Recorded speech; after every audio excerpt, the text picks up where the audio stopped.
Hello, everybody. My name is Antoine Dumont. I'm a PhD student at the University of Utah. First, I would like to thank the organizer for inviting me.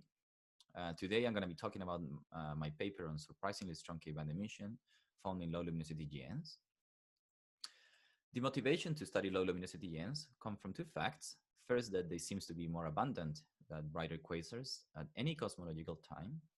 And second, and more important, they have a different spectral energy distribution than brighter AGNs, lacking the blue bump at the optical and UV wavelengths, having a red bump in the infrared, and being brighter at radio wavelengths than brighter AGNs.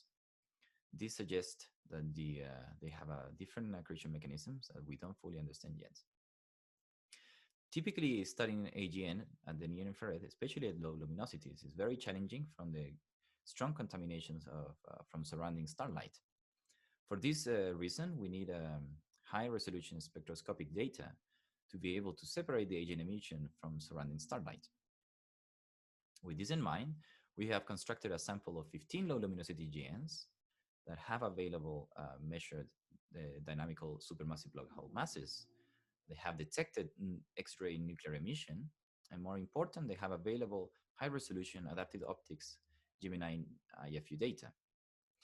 Our sample is in average 4 orders of magnitude below previous similar works in near-infrared emission, making it the first work on systematically studying the near-infrared emission in low luminosity GNs at these luminosities. What we have done is use the IFU data to fit the spectra of the galaxy at different radii with a combination of stellar templates, stellar components, shown in gray, and the thermal component that trace the reprocessing of light surrounding the supermassive black hole, shown in green. As you can see, our best fit, shown in black, is able to reproduce the spectra of the galaxy very well. With this technique, we were able to trace the near-infrared emission in the center of the galaxy. And as you can see, it's highly compact and located at the center, suggesting us that this is a AGN emission. Additionally, we developed a test to verify that this is AGN activity.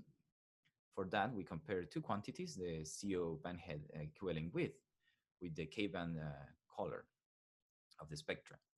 Usually, you expect a correlation between these two quantities, with redder stars having deeper absorption lines and younger, bluer stars having shallower absorption lines. What we observe is at the center, an anti-correlation between these two quantities, suggesting that this is emission cannot come from stars. In our paper, we have addressed different scenarios that could reproduce or mimic our findings, from a strong dust extinction at the center to the ubiquitous location of enshrouded AGB stars. But we have found stronger evidence, and we prefer the AGN scenario. What we have found is that low luminosity GNs are bright in the near infrared. In fact, brighter than we expected. We have found robust signs of near infrared emission that strongly correlates with the X-ray in 14 of our 15 objects. We also found a shallower relation between the near infrared and X-ray than previous work in brighter GNs. And that the ratio of near infrared to X-ray increases towards lower Eddington ratios. This suggests that maybe a change of emission mechanism at extreme low Eddington ratios.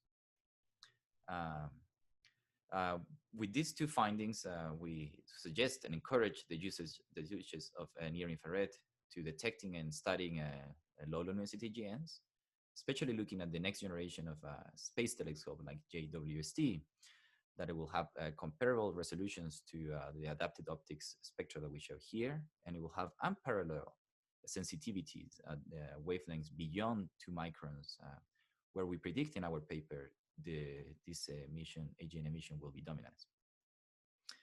With this, I would like to finish. Thank you very much.